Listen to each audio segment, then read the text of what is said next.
El aire helado de Madrid cortaba la respiración, una navaja invisible en la noche opulenta del barrio de Salamanca. Las luces de Navidad parpadeaban como joyas frías sobre las aceras mojadas, reflejando la indiferencia de una ciudad que nunca se detenía. Dentro del restaurante con estrellas Michelin, el calor se materializaba en el vaho de las copas de vino caro y en las risas suaves de comensales cuyas preocupaciones eran tan etéreas como la espuma en sus platillos. Afuera, sin embargo, la realidad era una bestia distinta, una que mordía con el viento y se aferraba a los huesos. En este preciso umbral entre la opulencia y el abandono, donde el lujo casi podía tocar la miseria, la historia de Javier Montes estaba a punto de romperse en 1000 pedazos, justo en el momento en que creía tenerlo todo bajo control, sin saber que el verdadero control es el que se ejerce sobre el corazón y no sobre las acciones de la bolsa. Si esta historia ya te está atrapando, regálanos un like para que llegue a más personas y comenta desde qué ciudad o país nos estás viendo. Que Dios te bendiga enormemente por tu apoyo. Estamos soñando con llegar a los 1000 suscriptores, nos falta muy poquito. Ayúdanos a cumplir esta meta para seguir trayendo historias que tocan el alma. Javier Montes, con sus 48 años tallados en una expresión de perpetuo cansancio y fría autoridad, emergió del restaurante como un emperador saliendo de su palacio. Su traje, una armadura de lana italiana de miles de euros, no lograba protegerlo del vacío que sentía por dentro, un eco magnificado por una negociación fallida. Su chofer ya lo esperaba con la puerta de su sedán de lujo abierta, un portal a su fortaleza de soledad sobre ruedas. Sus ojos, acostumbrados a escanear contratos y detectar debilidades en sus adversarios, pasaron por encima de la escena callejera con la misma displicencia de siempre. Sin embargo, algo detuvo su avance, una imagen tan silenciosa como poderosa que se ancló en su retina, una escena que no cuadraba con la cruda lógica de su mundo de números y ganancias. No fue un grito de auxilio ni una mano extendida pidiendo limosna lo que lo detuvo, sino un susurro de dignidad en medio del caos. Acurrucada contra la pared de un edificio, protegida apenas por una delgada manta, una mujer de rostro cansado pero de mirada fiera sostenía un trozo de cartón como si fuera el más valioso de los pizarrones. Con pequeñas piedras, dibujaba números y signos, enseñando matemáticas a una niña de no más de 8 años. La pequeña, Ana, con la carita sucia por el frío pero con unos ojos que brillaban con la intensidad de 1000 soles, seguía la lección con una concentración que Javier no había visto ni en sus más brillantes ejecutivos. El gesto de la madre paciente y amoroso y la sonrisa de la niña al resolver una suma fueron una estocada directa a su endurecido corazón. En ese instante, el imperio de Javier Montes se tambaleó. El magnate, el hombre que movía millones con una sola llamada, se sintió de pronto el más pobre de los hombres. La imagen de esa madre enseñando a su hija en la acera helada le devolvió el eco de todas sus ausencias, de todas las tareas escolares de su propio hijo a las que faltó, de todas las noches que prefirió una reunión a un cuento antes de dormir. Vio en Isabel y Ana un amor puro, un tesoro que él, con toda su fortuna, no había sabido cultivar ni proteger.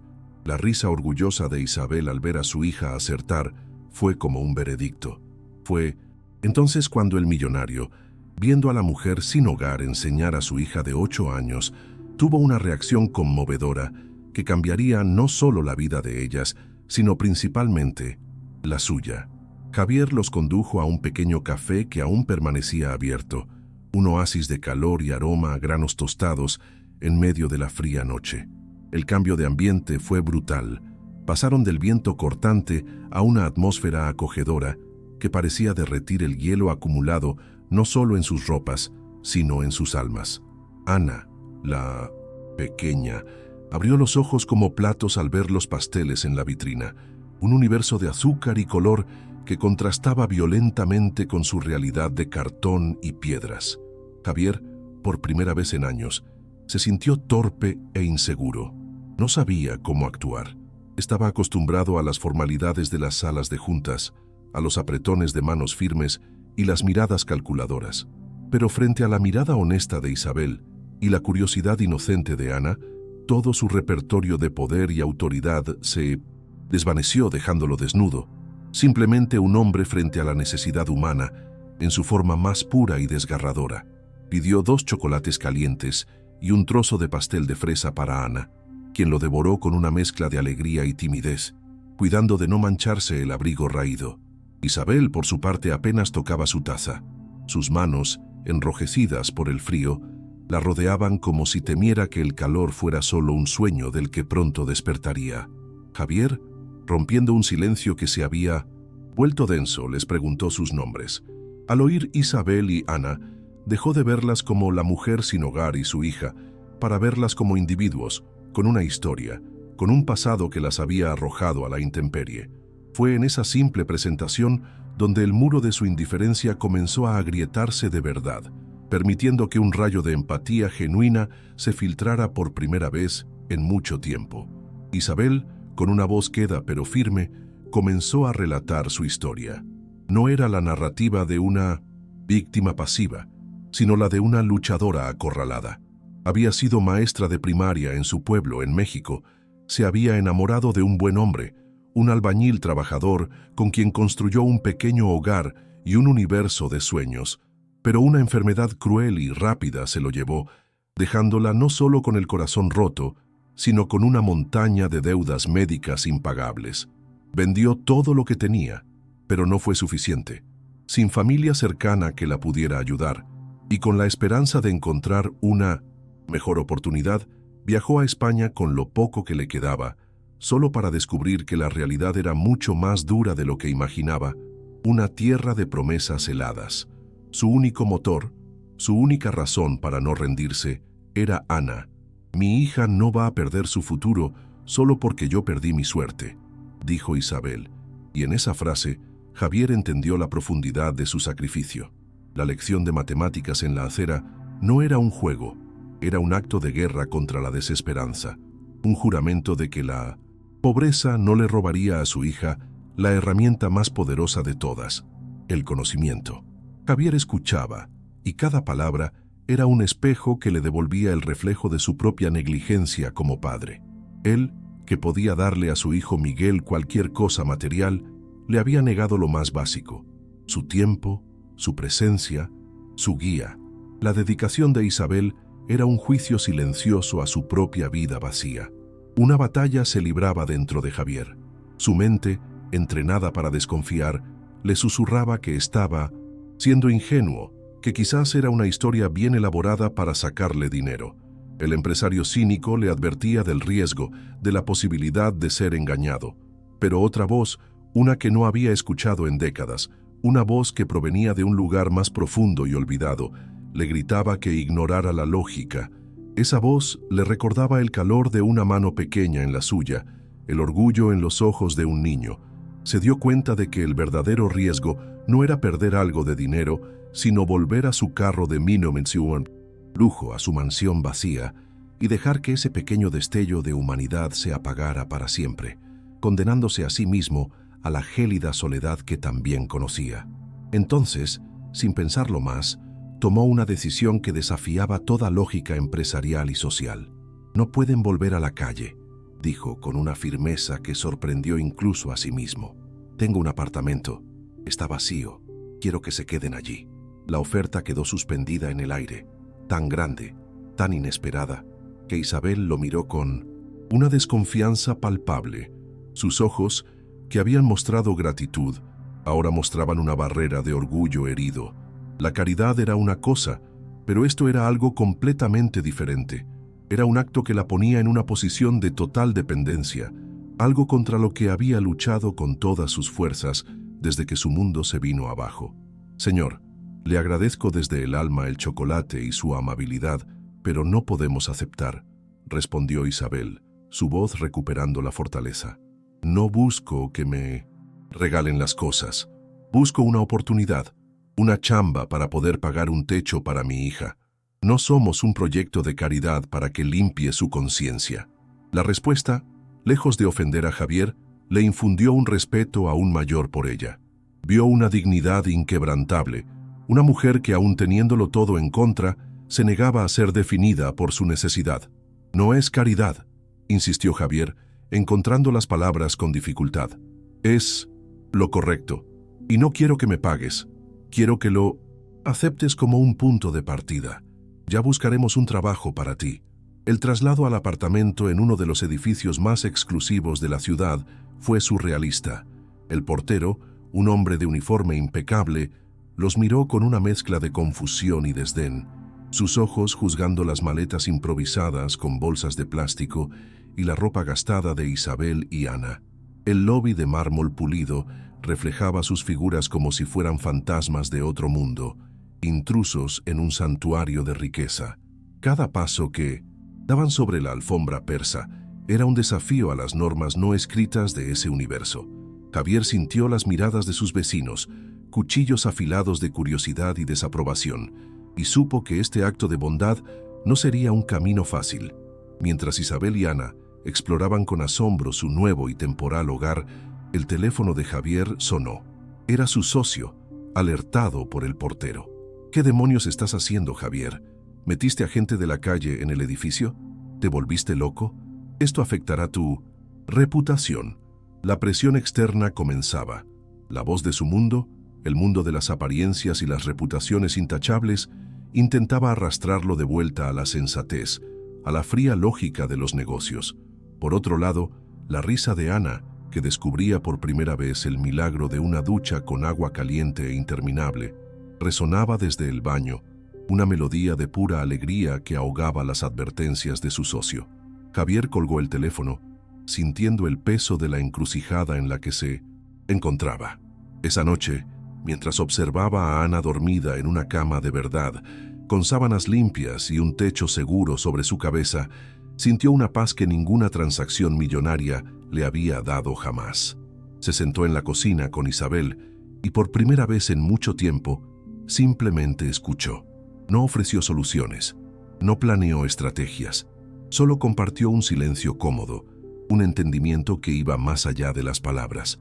Un vínculo frágil pero increíblemente fuerte comenzaba a tejerse entre esos tres extraños, una conexión que amenazaba con desmantelar el mundo de Javier, pero que también prometía reconstruir su alma.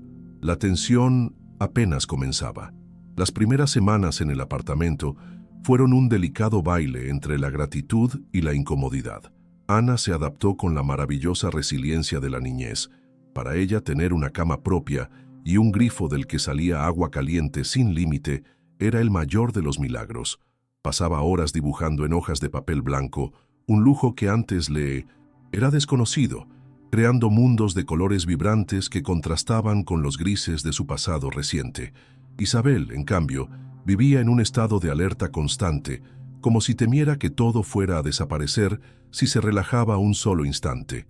Limpiaba el apartamento ya impecable, con una energía febril, y comenzó a llevar un meticuloso registro en un cuaderno de cada gasto, desde la comida hasta la electricidad, jurando que le devolvería a Javier hasta el último céntimo.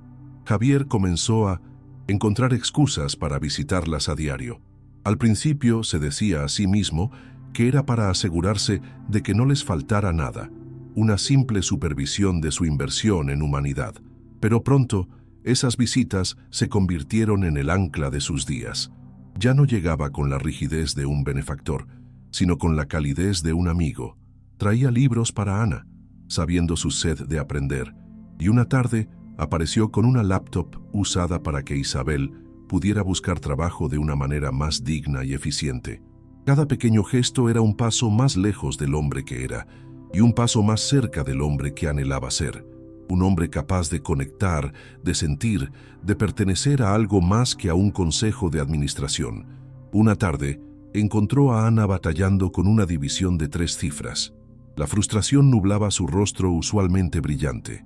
Javier, que en su vida había lidiado con ecuaciones financieras de una complejidad abrumadora, se sentó a su lado en el suelo y con una paciencia que no sabía que poseía, le explicó el proceso paso a paso. Usó ejemplos simples, manzanas y naranjas, y vio cómo el entendimiento se encendía en los ojos de la niña, cuando Ana finalmente resolvió el problema por sí misma y lo abrazó espontáneamente, Agradecida, Javier sintió una sacudida en el pecho, una emoción tan pura y abrumadora que casi le roba el aliento. En ese simple abrazo sintió más validación que en todos los elogios y bonificaciones de su carrera. Isabel, fiel a su palabra, se dedicó a la búsqueda de empleo con una tenacidad admirable.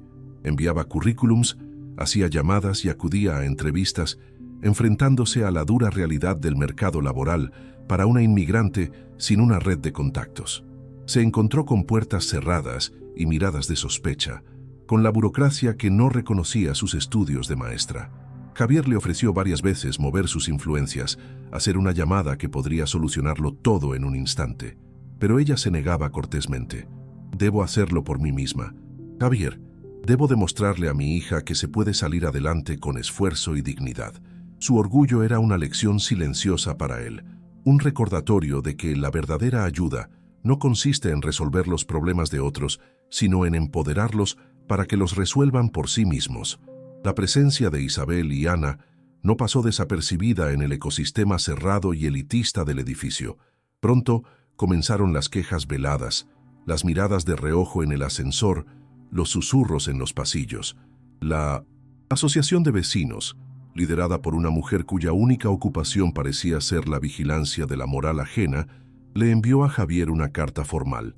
En ella expresaban su preocupación por la seguridad y la devaluación de la propiedad al albergar a personas de origen desconocido. La hipocresía era tan densa que se podía cortar con un cuchillo. Aquellos que donaban miles a galas benéficas para limpiar su imagen no soportaban tener la pobreza real viviendo en su mismo rellano. Javier, enfurecido, se presentó en la siguiente junta de vecinos. Por primera vez, su voz, usualmente empleada para intimidar en negociaciones, se alzó para defender la dignidad humana. Habló no como un millonario, sino como un ciudadano, exponiendo la mezquindad y el prejuicio disfrazado de preocupación. Dejó en claro que Isabel y Ana eran sus invitadas, bajo su total responsabilidad, y que cualquier acto de discriminación hacia ellas tendría consecuencias legales. Su postura firme silenció a la mayoría, pero también lo marcó. Se había convertido en un paria en su propio mundo, había trazado una línea en la arena y elegido un bando que su círculo social jamás comprendería ni perdonaría. La noticia, como era de esperarse, voló por los canales del chisme de la alta sociedad hasta llegar a los oídos de su exmujer, Lorena. Su llamada fue como un misil teledirigido a las inseguridades más profundas de Javier. «Así que ahora eres un santo, recogiendo gente de la calle», le espetó con un veneno refinado. «Es más fácil jugar al salvador con extraños que ser un padre para tu propio hijo, ¿verdad? Siempre has sido un cobarde, Javier. Compras todo, incluso tu redención. Pero a Miguel no lo puedes comprar. Él sabe exactamente quién eres». Cada palabra era un golpe certero, diseñado para recordarle su mayor fracaso, el vínculo roto con la única persona que llevaba su sangre. Miguel, su hijo de 17 años, era la herida abierta en la vida de Javier. Un abismo de silencios y resentimientos los separaba, un abismo cavado con años de ausencias y promesas rotas. El adolescente vivía con su madre, inmerso en un mundo de privilegios que su padre le proveía, pero carente del afecto y la guía que anhelaba. Cuando Lorena, con su habilidad para la manipulación, le contó la historia de las nuevas protegidas de su padre, lo hizo de la peor manera posible, pintando a Javier como un hombre que buscaba reemplazar a la familia que había desechado. La semilla del resentimiento, ya plantada, germinó en el corazón de Miguel con una fuerza venenosa y oscura. El joven sintió una oleada de ira y traición. Para él, la historia no era sobre la bondad de su padre, sino sobre su hipocresía. ¿Cómo se atrevía a jugar al padre modelo con una niña extraña cuando a él apenas lo llamaba? Todos los cumpleaños en los que esperó una llamada que llegó tarde, todos los partidos de fútbol en los que buscó su rostro en las gradas en vano, todas esas memorias se agolparon en su mente como un ejército furioso. Sentía que su padre le había robado algo y ahora estaba regalando ese tesoro, el de la atención y el cuidado paternal, a unas desconocidas. La idea lo consumía, lo ahogaba en un sentimiento de abandono que se transformó en una necesidad visceral de confrontación. Una tarde, incapaz de soportar más el torbellino de emociones, Miguel tomó las llaves de su coche y condujo hasta el edificio de su padre. No tenía un plan claro, solo una necesidad ardiente de arrojarle a la cara su dolor, de hacerle sentir una fracción de lo que él había sentido durante años. Subió en el ascensor, con el corazón martilleándole en el pecho y las palabras de su madre resonando en sus oídos. Cada piso que ascendía era como una cuenta atrás para una explosión que llevaba años gestándose en su interior. Iba a enfrentarse al hombre que le había dado todo, excepto lo único que realmente importaba. La puerta del apartamento se abrió y Miguel entró como un huracán. Javier estaba en la sala de estar, ayudando a Ana con un rompecabezas en el suelo. Isabel estaba en la cocina preparando la cena. La escena era tan doméstica, tan pacífica, que solo sirvió para avivar más la furia del adolescente. La imagen de su padre, sonriendo y actuando como un padre de familia para otros, fue la chispa que encendió la pólvora. El aire se cargó de una tensión insoportable en el instante en que sus miradas se cruzaron. «Así que es verdad», gritó Miguel, su voz quebrándose por la rabia contenida. «¿Qué es esto, papá? ¿Tu nuevo proyecto? ¿Tu nueva familia perfecta?» Javier se puso de pie de un salto, sorprendido por la repentina intrusión. Isabel salió de la cocina, asustada, mientras Ana se escondía detrás de las piernas de Javier, sintiendo la onda expansiva de la furia del joven. «Miguel, ¿qué haces aquí? Cálmate, podemos hablar», intentó decir Javier, pero su hijo no estaba allí para hablar, sino para herir. «¿Hablar? ¿Ahora quieres hablar?», se rió Miguel con amargura. «No tenías tiempo para hablar cuando te necesitaba, ¿verdad? Estabas demasiado ocupado construyendo tu maldito imperio. ¿Y ahora qué? Te dio una crisis de la edad y decidiste comprarte una familia de reemplazo porque arruinaste la que tenías».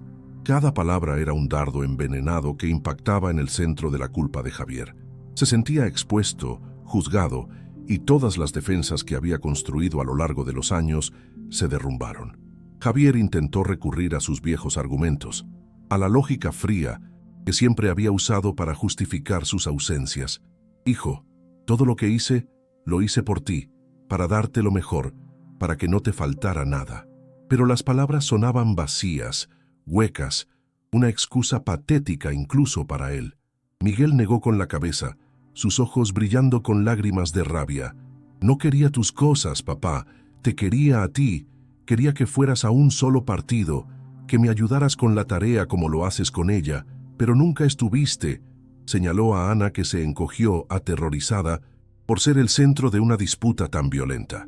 Isabel, viendo el terror en los ojos de su hija, intentó intervenir. «Joven, por favor, esto no es…», pero Miguel la interrumpió bruscamente. «Usted no se meta, esto es entre él y yo». Isabel entonces se dirigió a su hija en voz baja. «Vámonos, mija, empaquemos nuestras cosas, no debemos estar aquí». Quería proteger a Ana, sacarla de esa tormenta de dolor familiar que no les pertenecía. Sin embargo, Javier, con un gesto, la detuvo. Sabía que huir de esa conversación sería el error final. Tenía que enfrentarlo, por doloroso que fuera. El llanto ahogado de Ana fue lo que finalmente rompió el impulso de la confrontación. La niña, creyendo con la lógica aplastante de la inocencia infantil que ella y su madre eran la causa de todo ese sufrimiento, se soltó de la mano de Javier. Corrió hacia la habitación que ahora consideraba suya, un pequeño santuario de paz que se había convertido en el epicentro de un terremoto. El sonido de sus sollozos llenó el apartamento, un lamento que acalló los gritos y las acusaciones, dejando en su lugar un silencio pesado y culpable. Javier y Miguel la vieron desaparecer, y la furia del joven se desinfló, reemplazada por una confusión abrumadora. Unos segundos después, Ana reapareció en el umbral de la puerta, arrastrando una pequeña bolsa de plástico donde había metido apresuradamente sus pocos tesoros: un par de dibujos, un libro viejo y una muñeca gastada. Con la voz entrecortada por el llanto, miró a Javier y dijo: «Ya nos vamos, no queremos destruir tu vida, perdón». Esa frase tan simple y tan devastadora fue el golpe de gracia para todos en la habitación. La imagen de Ana, tan pequeña y frágil, dispuesta a volver a la nada para no causar problemas, quebró algo profundo dentro de Javier. El empresario implacable, el magnate de hierro, se disolvió por completo, dejando a un hombre roto y arrepentido. Ignorando a su hijo por un momento, caminó lentamente hacia la niña y se arrodilló frente a ella, poniéndose a su nivel. Sus ojos, por primera vez, se llenaron de lágrimas que no se molestó en ocultar. La tomó suavemente por los hombros, su toque transmitiendo una vulnerabilidad que nadie le había visto jamás. «No, pequeña, no», susurró con la voz ronca por la emoción. «Tú no estás destruyendo nada. Al contrario, tú y tu mamá están arreglando algo que yo rompí hace mucho tiempo». Levantó la vista hacia su hijo, Miguel, que lo observaba petrificado, incapaz de procesar la transformación de su padre. «No eres tú la que está causando problemas, Ana. Yo he causado problemas en mi vida por mucho tiempo. He sido un tonto, un ciego. Ustedes no me recordaron lo que perdí, sino lo que todavía puedo llegar a ser, la clase de hombre que debía haber sido siempre». Luego, sin levantarse del suelo, se dirigió directamente a su hijo, con el corazón en la mano y el alma al descubierto.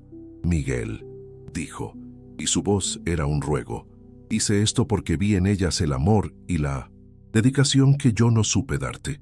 Vi a una madre que lo daría todo por su hija, y me di cuenta de que yo, teniéndolo todo, no te di nada de lo que realmente importaba. No estoy tratando de reemplazarte, estoy tratando de aprender a ser el padre que te mereces, y lo estoy aprendiendo de ellas». La confesión fue brutalmente honesta. No había excusas, no había justificaciones, solo la cruda verdad de un hombre admitiendo su fracaso más profundo. No estaba salvando a nadie, estaba pidiendo ser salvado de sí mismo, de su propia soledad y de sus errores. Miguel se quedó sin palabras. La muralla de ira que había construido a su alrededor se desmoronó, y por primera vez en años vio a su padre no como una figura de autoridad o una fuente de dinero, sino como un ser humano falible, herido y desesperado por una segunda oportunidad. El silencio que siguió no fue incómodo, sino denso y cargado de posibilidades. Isabel observaba la escena con lágrimas silenciosas corriendo por sus mejillas, comprendiendo que había sido testigo de algo sagrado, la demolición de un hombre para su posterior reconstrucción. Ana, aunque no entendía todas las palabras, sentía el cambio en la atmósfera. El miedo comenzó a disiparse, reemplazado por una extraña sensación de calma. El clímax de la furia había dado paso a un amanecer de entendimiento. En ese momento, en el suelo de un lujoso apartamento, rodeado por las ruinas de su antigua vida, Javier Montes finalmente encontró el camino de regreso a casa. No a una casa de mármol y acero, sino a un hogar emocional que había abandonado hacía mucho tiempo.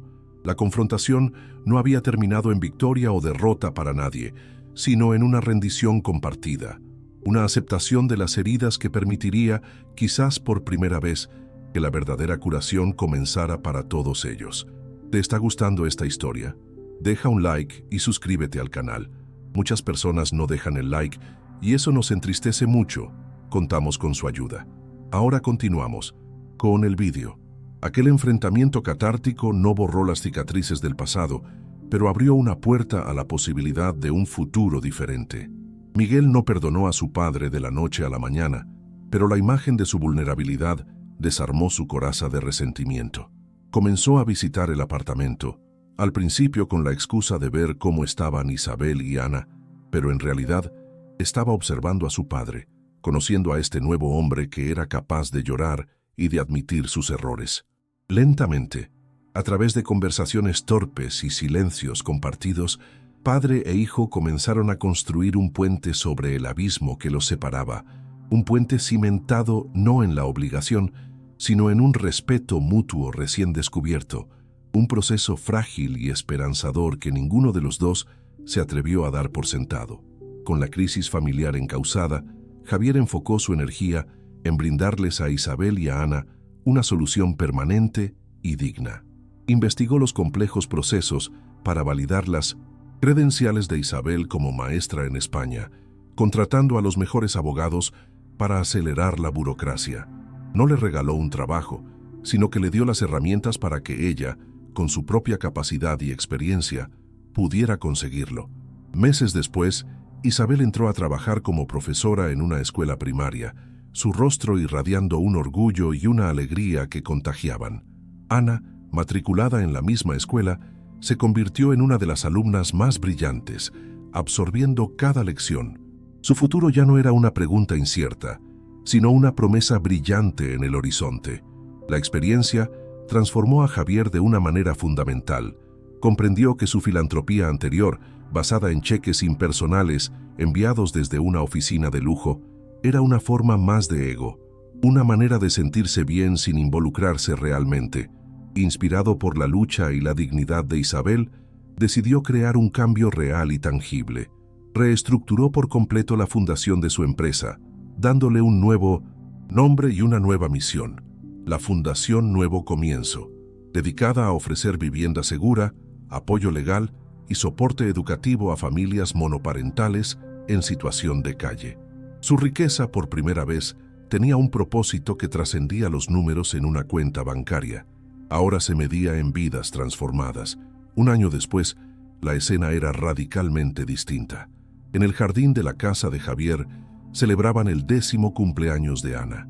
La risa de la niña se mezclaba con las conversaciones animadas de los invitados. Isabel, ahora directora de proyectos de la fundación, conversaba con un grupo de benefactores, su voz llena de confianza y autoridad.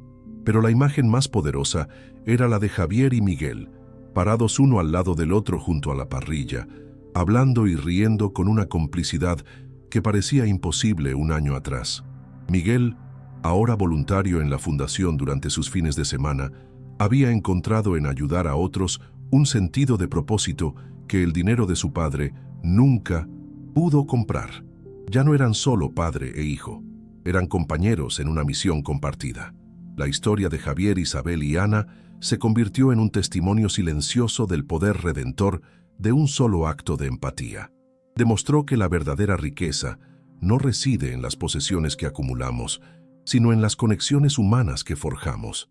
Un millonario que lo tenía todo descubrió que no tenía nada de valor hasta que se atrevió a mirar más allá de su propio reflejo, encontrando en la dignidad de una madre y la sonrisa de una niña la pieza que le faltaba a su alma. El futuro se extendía ante ellos, no como un destino escrito, sino como un camino que construirían juntos, una familia improbable pero inquebrantable, unida por la certeza de que el amor, en todas sus formas, es la única inversión que siempre verdaderamente da frutos. ¿Crees que es posible perdonar los errores del pasado para construir una familia mejor? Deja un like si crees que el amor verdadero siempre encuentra el camino. Suscríbete para más historias donde la bondad triunfa. Comenta: la familia es todo si tú también crees en las segundas oportunidades.